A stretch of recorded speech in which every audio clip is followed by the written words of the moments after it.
नमस्कार, BS TV की खास पेशकश शून्यकाल में आपका स्वागत है। मैं हूं आपके साथ ऋषभ राय। छत्तीसगढ़ में इन दिनों भाजपा और कांग्रेस में बैठक, रणनीति और ट्रेनिंग प्रोग्रामों को देखकर ऐसा लग रहा है जैसे विधानसभा चुनाव को 2.5 साल नहीं बल्कि 2.5 महीने बचे हों, क्योंकि जो सक्रियता है, जो मंथन है, जो जमीन पर तस्वीरें नजर आ रही है, ये 2.5 महीने वाली ही दिखाई दे रहे हैं। राजनीतिक दलों के सोशल मीडिया पर तंज भरा पोस्टर और बयानों में तीखा और खुली चुनौती का रंग नजर आ रहा है। बीते दिनों प्रदेश कांग्रेस कार्यालय में आदिवासी कांग्रेस की बैठक आयोजित की गई और बैठक में आदिवासी कांग्रेस के राष्ट्रीय अध्यक्ष विक्रांत भूरिया ने सत्ताधारी दल पर निशाना साधा और कहा कि बीजेपी में गुटबाजी चरम पर है और आने वाले दिनों में पता चलेगा कि कौन बंदर है और कौन सिकंदर है। आज इसी पर करेंगे चर्चा। उससे पहले देखिए यह खास रिपोर्ट।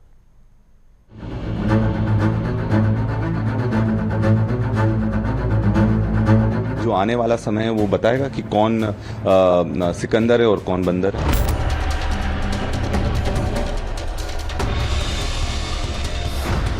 छत्तीसगढ़ में चरम पर सियासी संग्राम।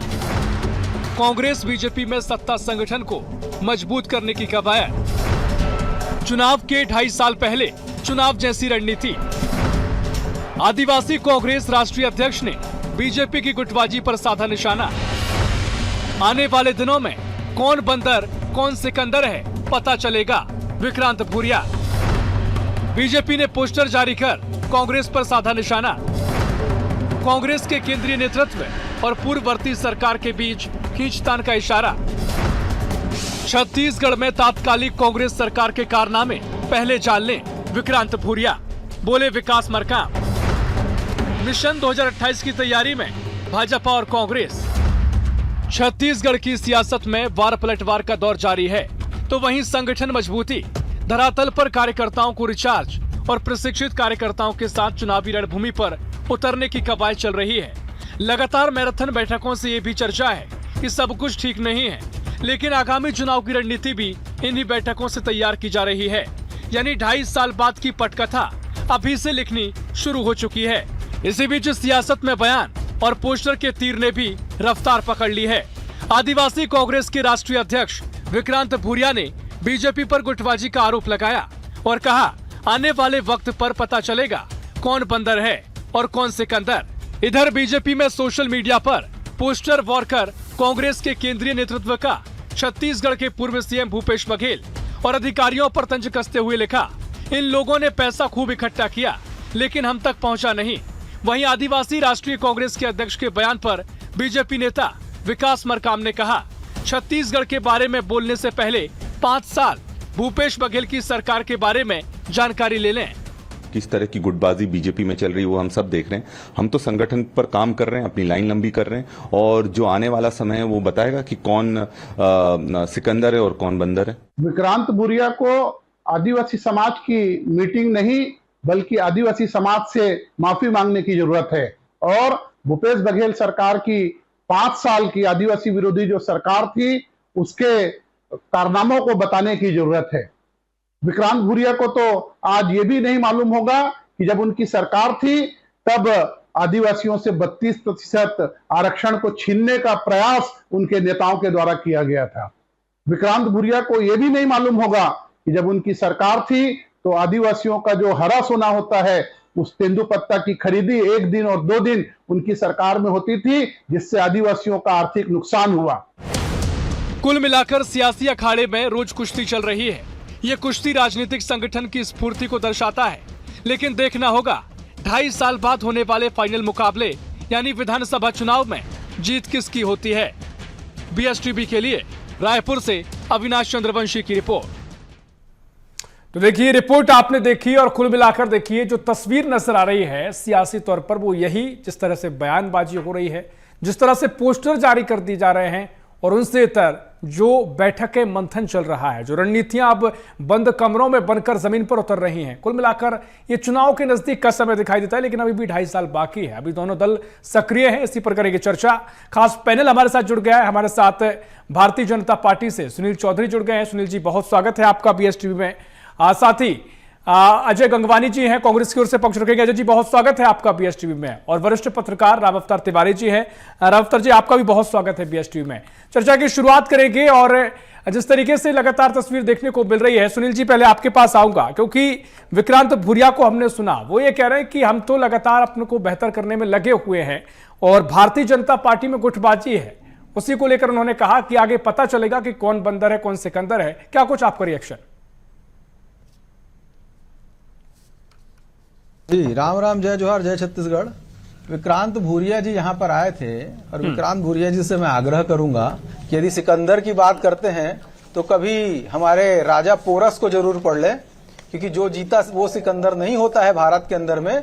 राजा पोरस वो थे जिन्होंने सिकंदर को नाको चने चबा दिए थे और हार नहीं मानी और युद्ध की भूमि पे जाकर के लड़े। और उसके बाद जब सिकंदर ने पूछा कि आपके साथ कैसा व्यवहार किया जाए, तो उन्होंने कहा जैसा एक राजा के साथ किया जाता है। तो ये वो वीरों की भूमि है और ये गलत जो है उदाहरण प्रस्तुत करते हैं। शायद इतिहास पढ़ते नहीं है, ना ही इन्होंने भारत का इतिहास पढ़ा, ना आदिवासियों का इतिहास पढ़ा। और बंदर की बात रही तो हाँ, हम हनुमान जी के उपासक हैं, भक्त हैं। भगवान प्रभु श्री राम, भाचा राम, जो छत्तीसगढ़ के भाचा थे, उनकी सेना में वानर थे। यदि आपको ऐसा लगता है तो फिर कर लेंगे दो हाथ, उसमें कोई दिक्कत नहीं। हाँ, लेकिन विक्रांत भूरिया जी जरा आदिवासी के विषय में आते हैं तो मैं तो पूछना चाहता हूं कि देश के अंदर में आदिवासी मंत्रालय अटल जी की सरकार में बना, उसके पहले याद नहीं आई क्या कांग्रेस को?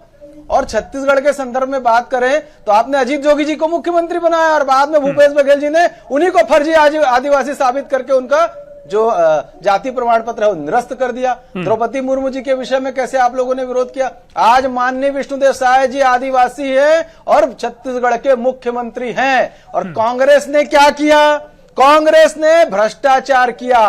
कांग्रेस ने क्या किया? 12,07,000 प्रधानमंत्री आवास छत्तीसगढ़ के, उसको भूपेश बघेल जी ने वापस किया।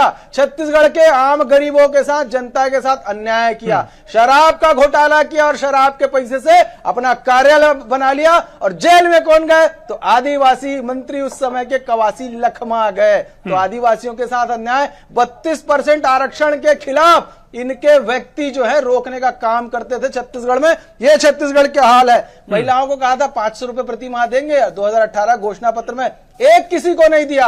आज हम छाती ठोक के इस बात को कहते हैं कि 1,000 रुपए प्रति माह यदि कोई दे रहा है तो माननीय विष्णुदेव साय जी की सरकार दे रही है। नक्सलवाद को हमने समाप्त किया संकल्प के साथ। हमारे जो जवान हैं उनके शौर्य के दम पर, उनकी भुजाओं के दम पर नक्सलवाद को न केवल समाप्त किया बल्कि उन स्थानों पर भी इस बार तिरंगा फहरा करके दिखाया, तिरंगा यात्रा निकाल करके दिखाई। गृह मंत्री और वन मंत्री वहां विजय शर्मा जी और केदार कश्यप जी बाइक में घूम करके दिखाए 3 दिनों की घोषित यात्रा कि हम इस रास्ते से इतने बजे गुजरेंगे। ये भारतीय जनता पार्टी के समय में बदलाव आया। विकास की नई इबारत आदिवासी क्षेत्र में जिस तरीके से कांग्रेस ने रणनीतियां बनाई है और जो आप उन पर बातें कह रहे हैं और उसका बंदरबाद करते थे। ठीक है, जो आपके तर्क हैं, यानी भारतीय जनता पार्टी पूरी तैयारी के साथ यहां पर मौजूद है और पहले से ही जो कांग्रेस ने बातें कही, जो बयान दिए, उसका रिटर्न में आपने, ठीक है, आपके अपने महत्वपूर्ण तर्क।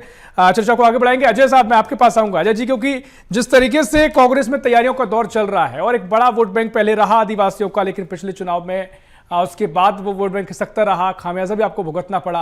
अब आदिवासियों पर फोकस जरूर है, लेकिन भारतीय जनता पार्टी के पास भी अपना एक तर्क की पूरी सूची है। क्या कुछ हुआ, किस तरीके से कवासी लखमा जी को मोहरा बनाकर जेल पहुंचा दिया गया, बीजेपी आरोप लगाती रही है। द्रौपदी मुर्मू जी का विरोध को लेकर भी कई आरोप लगाए देखने को मिलते हैं। और उसके अलावा जैसा कि हमने प्रतिक्रियाएं सुनी, उसमें भी 32% आरक्षण छीनने के प्रयास का भी आरोप लगाया। तो कुल मिलाकर आपको ही आदिवासी विरोधी बताया जाता है। कैसे आप डिफेंड करेंगे? ऋषभ जी, महत्वपूर्ण है कि भारतीय जनता पार्टी के लिए आदिवासी सिर्फ और सिर्फ वोटों की राजनीति के लिए सत्ता की प्राप्ति की कुंजी की तरह काम करता है। बड़े बड़े वादे इन्होंने लगातार मेरे मित्र ने किए थे, बहुत शांति से मैंने सुना। मेरे को लगता है शांति से सुनेंगे मेरी बात। बिल्कुल। 2003 के मोदी गारंटी पत्र में प्रत्येक आदिवासी को जर्सी गाय देने का वादा किया।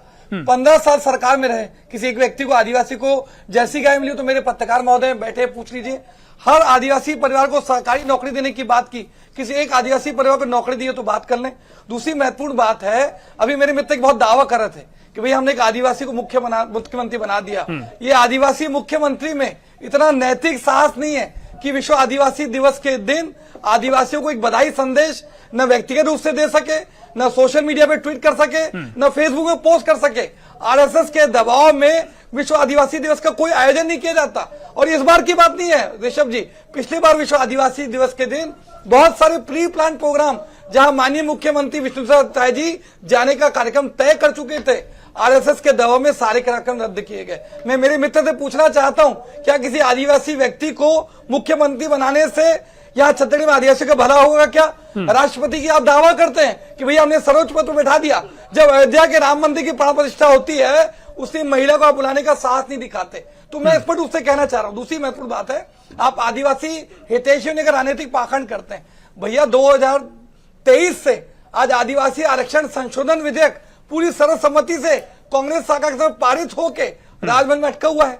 आप अगर सचमुच नियत नीति मंचा है तो वहां से राजभवन से निकाल के 32% जनसंख्या है उसके 32% आरक्षण को पारित क्यों नहीं करते? पहली बात। दूसरी महत्वपूर्ण बात है, आप 2006 के वनाधिकार अधिनियम में परिवर्तन करके आदिवासी की जल जंगल जमीन पर कब्जा करने की साजिश करते हैं। आज यहाँ पेशा कानून लागू है, 5 अनुसूची के अंतर्गत आदिवासियों को विशेष राजनीतिक संरक्षण और संवैधानिक प्रावधान है, लेकिन यूसीसी लागू करके सीधा सीधा यहाँ जो बैगा, कमार, पहाड़ी, कोरवा, बिरोर, अरबुज माड़िया, ये सारी जो संरक्षित जनजातियां हैं, जो राष्ट्रपति के दत्तक पुत्र है, उनके संवैधानिक अधिकारों का हनन कर रहे हैं। और नक्सलवाद की समाप्ति के बाद अब एक नियम लागू होता है पेशा कानून में, किसी आदिवासी की जमीन एक आदिवासी खरीद सकता है, लेकिन यूसीसी लागू करके आदिवासी की जमीन ताकि पूंजीपति खरीद सके, इनके उद्योगपति मित्र खरीद सके। 4 खदाने ऋषभ जी, बड़ेला 1A 1B आर्सेलर मित्तल को 50 साल के लिए, बड़ेला 1C उमता स्टील को 50 साल के लिए, कांकेर की हालत दी खदान सागर स्टोन को। मतलब बस्तर की संपत्ति, बस्तर के संसाधन, बस्तर की खदाने पूंजीपति मित्रों को सौंपने की साजिश और षड्यंत्र कर रहे हैं। ठीक है। आखिरी महत्वपूर्ण मैं कहना चाह रहा हूं, जब हसदेव में तमनार में लाखों पेड़ काट दिए जाते हैं, बेचारे आदिवासी विरोध करते हैं, तो आप उनके साथ मारपीट करते हैं, बर्बरतापूर्वक पिटाई करते हैं, और नक्सलवाद की समाप्ति का क्रेडिट लेने की राजनीति का फायदा जो है ये सिर्फ और सिर्फ पूंजीपति मित्रों को फायदा पहुंचाने की बात है। आपने उसके साथ वादा खिलाफी करते हैं लगातार, उसके साथ उनके, मैं अगर कांग्रेस की बात करें 10 सेकंड और ले रहा हूं ऋषभ जी, हमारी सरकार ने 7 लोग अनुपात खेती उसको बढ़ा के 65 किया, 600 गुना वृद्धि हुई, पूरे देश में अनुपात खेती में पहले स्थान पे। तेनुपत्ता समर्थन मूल्य 2500 से बढ़ा के 4000। ये जो उद्योगपतियों को अपनी टाटा की जमीन थी, 4200 एकड़ जमीन जो टाटा को सौंपी, वो कांग्रेस पार्टी ने लौटाई। पटनायक कमेटी बना के 4000 से निर्दोष आदिवासियों को जिन्होंने सड़कों पीछे ढकेल दिया उसको निकालने की बात ठीक है। और ये क्रेडिट लेने की बात करते हैं। आज 4,84,000 वनाधिकार पट्टे दे के पूरे देश में। ठीक है। जिस तरीके से आपके समय क्या हो रहा है, पूरी तर्कों को दिया, पूरी सूची गिनाई, जनतागढ़ लगातार जो निर्दोष आदियों का एनकाउंटर कर रहे हैं आप लोग। ठीक है। आप भी पूरी सूची लेकर बैठे हैं और आपके भी महत्वपूर्ण तर्क हैं, कांग्रेस के अपने नजरिए के तर्क हैं, बीजेपी के नजरिए के तर्क हैं, लेकिन आदिवासी किसको मानता है वो जो काफी महत्वपूर्ण हो जाता है। खैर बहुत सारी बातें आपने कही बीजेपी को लेकर, उनकी प्रतिक्रिया हम लेंगे, लेकिन चर्चा को हम आगे बढ़ाएंगे। राम अवतार तिवारी जी, आपके पास में आऊंगा। आपने दोनों के तर्कों को सुना, अब आप ही बताइए, क्योंकि आप वरिष्ठ पत्रकार हैं तो शायद जनता न्यूट्रल होकर आपकी बात को समझेगी, क्योंकि कांग्रेस के पास हम जाएंगे तो बहुत सारे तर्क हैं और वो बता देंगे कि कैसे भारतीय जनता पार्टी आदिवासी विरोधी है या क्या करना चाहिए था वो नहीं किया। अब बीजेपी के पास अपने तर्क हैं, बहुत सारी चीजें ऐसी डॉक्यूमेंट तौर पर बीजेपी बताती है कि जो हमने कर दिया है जो कांग्रेस नहीं कर पाई। आप इसे कैसे देखते हैं और आपको क्या लगता है कौन सच्चा आदिवासी हितैषी और कौन कितना कर रहा है? छत्तीसगढ़ आदिवासी बहुल राज्य है। आदिवासी बस्तर, सरगुजा, कांकेर, बहुत सारे क्षेत्रों में आदिवासी रहते हैं। उनके जनजीवन में आरक्षण में जो फायदा है आरक्षण में सीटों का फायदा है, नियम है, उसके इतर जाकर आप देखिए आदिवासियों का जीवन स्तर क्या बढ़ पाया, क्या बस्तर के आदिवासियों को, सरगुजा के आदिवासियों को शिक्षा की हालत क्या है, बस्तर का, सरगुजा का आप देख लीजिए, स्वास्थ्य की क्या हालत है। बड़ी संख्या में बीमारियां उन इलाकों में जहां जंगल हैं, उन इलाकों में स्वास्थ्य की सुविधा देख लीजिए, जो प्राथमिक आवश्यकता है, वहां जनजीवन देख लीजिए, आज तक सुधरा नहीं। योजनाएं सरकार आती है, योजनाएं बहुत सारी बनती है, उन योजनाओं का सीधा फायदा उन आदिवासियों को हो रहा है या बिचौलियों को हो रहा है? भाई कई बार हम देखते हैं राजनीतिक दलों का नारा गरीबी हटाओ, आदिवासियों को आत्मनिर्भर बनाओ, तो आत्मनिर्भर आदिवासियों को बनाना है तो फैसला लीजिए, कानून बनाइए, कठोर कानून बनाइए। नहीं बिल्कुल। उनको रावतर जी, कौन है सच्चा आगे हितैषी करिए और ना। आदिवासी किस पर भरोसा करते हैं? देखिए, अगर आप पिछला इतिहास देखेंगे, बहुत सारे चुनाव के अगर चुनावी इतिहास देखेंगे तो वो कांग्रेस का करीब जाते हैं। अलग अलग कारण है उसके कि आदिवासियों के करीब जाने के, कि वो जिस तरह के भाजपा के नीति, भारतीय संस्कृति, धर्म, अध्यात्म अलग रास्ते हो सकते हैं, वर्षों पुराने आदिवासियों के हितों में कांग्रेस के लिए गए फैसले हो सकते हैं, मगर चुनाव में अगर देखेंगे तो वोट बैंक के नजरिए से अगर देखेंगे तो वोट बैंक कांग्रेस का माना जाता है। एक दो चुनाव छोड़कर, अगर पिछला चुनाव छोड़ दें, कुछ चुनाव छोड़ देंगे तो आदिवासियों की जो वोट बैंक है, जो राजनीतिक तरीके से हैं, वो परंपरागत कांग्रेसियों की माना जाए। परंतु मेरी बात यह है कि जो आदिवासियों के हितों में जो फैसला है उसमें और भी तरीके, देखो आदिवासी बेचारे एक तरफ धर्मांतरण के कारण परेशान हैं, बुनियादी सुविधाओं के कारण परेशान हैं, तो इन समस्याओं के और जो नेतृत्व तो दे दिया गया है, मगर उनका झोला कौन उठा रहा है, उनका उपयोग कौन कर रहे हैं, पर्दे के पीछे से उनके सज्जन होने के, सरल होने के, अच्छे आदमी होने के कारण जो चालाक वर्ग है वो फायदा लेने के लिए आज भी सक्रिय है। वही जो बड़े व्यापारी वर्ग, बिचौलिए वाले लोग हैं, उनके जगह उनको आत्मनिर्भर हो, दबंग नेतृत्व जो आज भी बिल्कुल मैं बिल्कुल आपकी बात को मैं समझा, और ना सिर्फ मैं, सवाल आज भी बना हुआ है। बिल्कुल रावतर जी, क्योंकि ये जो दर्शक भी आपको देख रहे होंगे वो सीधे तौर पर समझ भी पा रहे हैं कि जो आप कहना चाहते हैं और जो वाकई में कुल मिलाकर तस्वीर ऐसी भी नजर आती है कि अभी सच्चा हितैषी होने के दावे सभी कर देते हैं, लेकिन असल में जानते हैं कि आदिवासी कितना सरल है, कैसे उसे अपनी तरफ करना आसान है। लेकिन सबसे महत्वपूर्ण सटीक बात जो आपने कही कि आदिवासी आज भी बड़ा पिछड़ापन का शिकार है, आज भी उसे वो सब नहीं मिल पाया जिसका वो हकदार है, और बातें हर बार होती हैं। सुनील जी, मैं आपके पास आ रहा हूं क्योंकि देखिए महत्वपूर्ण बात यह है, आपकी लगातार सरकार आपकी छत्तीसगढ़ में रही, लेकिन उसके बावजूद भी आज हम देखते हैं कि बहुत ठीक हालात कई जगह पर आदिवासियों के नहीं हैं। काम हुआ, उसके आपके तर्क हैं। कांग्रेस ने अपना उसका वोट बैंक माना जाता रहा, एक बार 29 में से 25 सीटें हासिल की, लेकिन बाद में आदिवासी समझे और उसके बाद कांग्रेस को कई जगह खामियाजा भी भुगतना पड़ा और वोट बैंक थोड़ा गिरा भी। लेकिन वोट बैंक से हटके आदिवासी उस स्तर पर क्यों नहीं आ पाया है जिसको लेकर आपको बार बार रणनीतियां बनानी पड़ती हैं और लगातार राजनीतिक रूप से वोट बैंक की बात करनी पड़ती है, लेकिन वो परिणाम जमीन पर दिखाई नहीं दिए हैं कि खुलकर आदिवासी कहे कि हम किसके साथ हैं?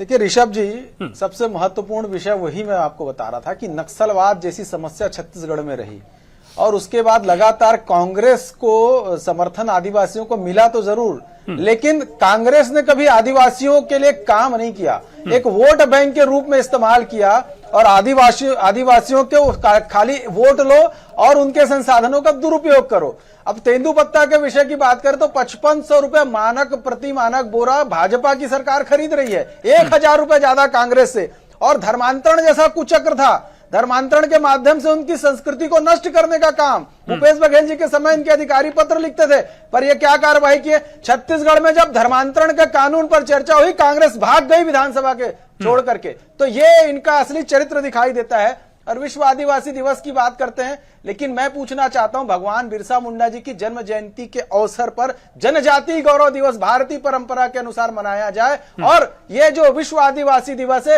ये किस लिए मनाया जाता है तो कांग्रेस के प्रवक्ताओं को शायद पता नहीं होगा। भैया देखिए, विदेशी मानसिकता से ग्रसित कोई त्योहार पर्व जो है उसको हम स्वीकार नहीं, हम अपने भगवान बिरसा मुंडा के जन्म जयंती पर जो है जनजातीय गौरव दिवस मनाएंगे और धूमधाम से मनाएंगे। और पेशा कानून को कांग्रेस ने जिस तरीके से दुर्गति की, आदिवासियों के हक अधिकार पर डाका डाला, पेशा कानून को खराब कर दिया, निर्णय का पूरा अधिकार जो है वो ऊपर की समितियों को दे दिया। और यहां पर पेशा कानून की बात करते हैं, यूसीसी में, क्योंकि भारत के संविधान में अनुच्छेद 44 में प्रावधान है, इसलिए यूसीसी में किसी जनजाति समाज का कोई भी परंपराओं को आहत नहीं किया जाएगा, उनको शामिल ही नहीं किया जाएगा। कांग्रेस केवल झूठा नैरेटिव, भ्रम फैला रही है, बाबा साहब के संविधान को नहीं मानती। हाँ, यूसीसी के कारण शाहबानो का केस शायद इनको याद होगा कि शाहबानो के प्रकरण में कैसे आपने न्यायालय का निर्णय लोकसभा में बदल दिया जाकर के, तो ये वो करना चाहते थे। और हसदेव की बात करते हैं, हसदेव में तो इनके मंत्री कहते थे एक डाल कटेगी तो पहली गोली मैं खाऊंगा, और सारा कुछ दस्तखत करके चले गए, खदान का आवंटन करके चले गए, एनओसी दे करके चले गए। अब कूद कूद करके कह रहे हैं हमने नहीं किया, हमने नहीं किया। और आदिवासियों के जीवन स्तर को सुधारने का काम अटल आरोग्य केंद्र के माध्यम से एक एक आदिवासी बस्तर का हो। नक्सलवाद के बाद उनके स्वास्थ्य की जांच हो रही है। और धरती आबा जनजाति उत्कर्ष ग्राम योजना 6,691 गांवों में आदिवासी बहुल है गांव है। आवास हो, पानी हो, बिजली हो, शिक्षा हो, स्वास्थ्य हो, कनेक्टिविटी हो, आजीविका हो, वनोपज की मार्केटिंग का केंद्र हो, ये भाजपा की सरकार करने की कोशिश कर रही है। और आपको बता दूं, ये भी कह रहे थे निर्दोष आदिवासियों का इनकाउंटर कर रहे हैं, मतलब वही दिमागी नक्सली, वही भाषा ये लोग बोलते हैं ना। दिमागी नक्सली किसको कहते हैं? जो नक्सलवाद से उनका जो कनेक्शन है वो ठीक है। आपके तमाम तर्क है, क्योंकि समय की सीमा में आप पर लौटूंगा, बंदूक की नली से आती है। ठीक है सुनील जी, आपके तमाम तर्क है, लेकिन मुझे लगता है कि अभी भी सबसे बड़ा सवाल वही है कि इन तर्कों के बावजूद भी आदिवासी उस भूमिका पर क्यों नहीं आ पाया है, उस स्तर पर क्यों नहीं आ पाया। लेकिन अजय जी, मैं आपके पास आऊंगा। जितने सवाल आपने किए थे शायद आपको उनका जवाब मिला हो, संतुष्ट हो नहीं हो आपके ऊपर है, लेकिन उनके भी फिर कई तर्क शुरू हो जाते हैं कि तेंदुपत्ता खरीदी का वो आप पर आरोप लगाते हैं, किसने फायदा दिलाया, उनको शिक्षित करने का काम किसने किया, धर्मांतरण आपके समय ज्यादा हो रहा था उसको रोकने का काम किया, कानून लेकर आए वहां, और यूसीसी को लेकर आप भ्रम फैलाते हैं, इसका भी आरोप लगाते हैं। बिरसा मुंडा जयंती को लेकर भी कई तर्क बीजेपी के पास है। तो देखिए, जो तर्क आपके पास है बहुत सारे उनके भी पास है, लेकिन सवाल वही है कि आदिवासी आज भी उस स्थिति में नहीं है जिसको लेकर आप दावे करते हैं कि वो कर देंगे, लेकिन सत्ता में आते थोड़ी दूरी बन जाती है। मैंने बहुत शांति से बात सुना। सुनील चौधरी को 1-2 मिनट चाहिए तो ले लें, मेरे को डिस्टर्ब नहीं करेंगे बीच में। नहीं, समय 2 मिनट और चाहिए तो दे दीजिए आप, ताकि मैं अपनी बात रखूं, तो मेरे को डिस्टर्ब नहीं चाहिए। रखिएगा बात, रखिएगा समय थोड़ा। मैं देखिए बहुत बिंदुवार बात करना चाह रहा हूं। जी जी, हाँ, नहीं, मैं बिल्कुल टू दी पॉइंट बात करूंगा। आज मेरे मित्र भाजपा के प्रवक्ता धर्मांतरण में राजनीति करने का प्रयास कर रहे हैं। 2016 में रमन सरकार थी, कांग्रेस पार्टी ने समर्थन किया, सर्वसम्मति से धर्मांतरण जो विधेयक था वो पारित था, उसके बाद वो लागू नहीं करते। शायद सरकार की पहली कैबिनेट की बैठक में कहा धर्म स्वातंत्र विधेयक का ड्राफ्ट तैयार है, हम उसको 2 महीने के अंदर मतलब 60 दिन में लागू करेंगे। 60 दिन की बात थी, 2.5 साल तक लागू करने का साथ नहीं दिखाते।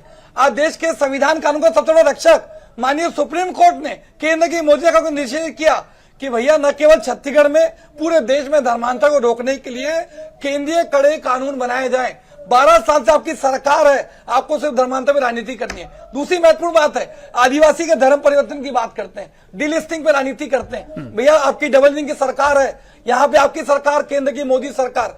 अब मैं कांग्रेस पार्टी चैनल पे खुलेआम कहता हूं कि हम डीलिस्टिंग का अब समर्थन करते हैं। आप कड़े से कड़े कानून लागू करिए और डीलिस्टिंग को लागू करके धर्मांतरण को रोकने के लिए ईमानदारी पूर्वक प्रयास करिए।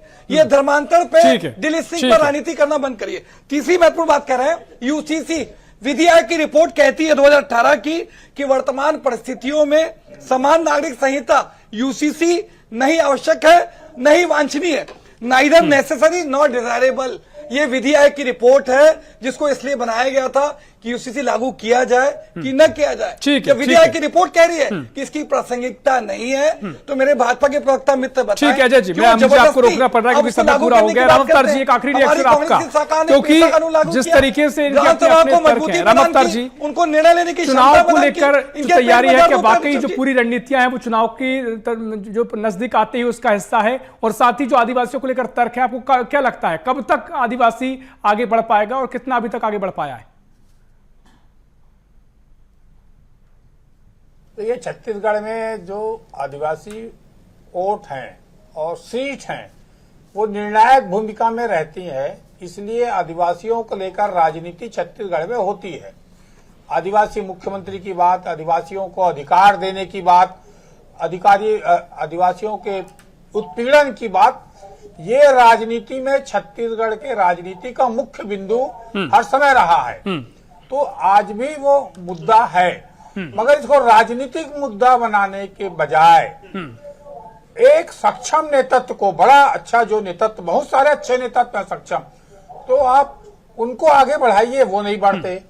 उनको जो बस्तर में जो पेशा कानून है, जो कानून है जो आदिवासियों के हितों में है, उन आदिवासियों के हितों के कानून को और मजबूत करिए, वो नहीं होता।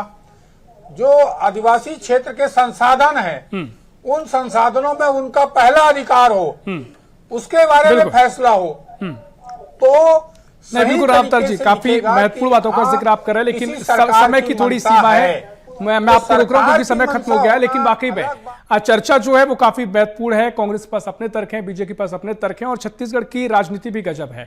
यहाँ जो मर्यादा का ख्याल रखा जाता है, जैसे कि अजय जी ने कहा कि मेरी बात पर मत बोलिएगा, तो सुनील जी ने ज्यादा नहीं बोला, उनकी बात को पूरा सुना, लेकिन जो तर्क आपके अपने अपने हैं वाकई में महत्वपूर्ण। जनता जरूर सुनती है और जनता फैसला करेगी, आदिवासी फैसला करेंगे वो किसके हितैषी है, किसको कौन को अपने हितैषी मानते हैं। समय इतना ही, बहुत शुक्रिया अजय जी, आपका बहुत शुक्रिया, सुनील जी आपका बहुत शुक्रिया, रफ्तार जी आपका चर्चा में शामिल होने के लिए। तो कुल मिलाकर लगातार सियासत वार पलटवार जारी है और आदिवासी हितैषी होने के दावे किए जाते हैं, लेकिन चुनाव नजदीक है और चुनाव में कौन बाजी मारेगा वो समय बताएगा। फिलहाल के लिए शून्यकाल में इतना ही। देश प्रदेश की और भी खबरों के लिए देखते रहिए BSTV। नमस्कार।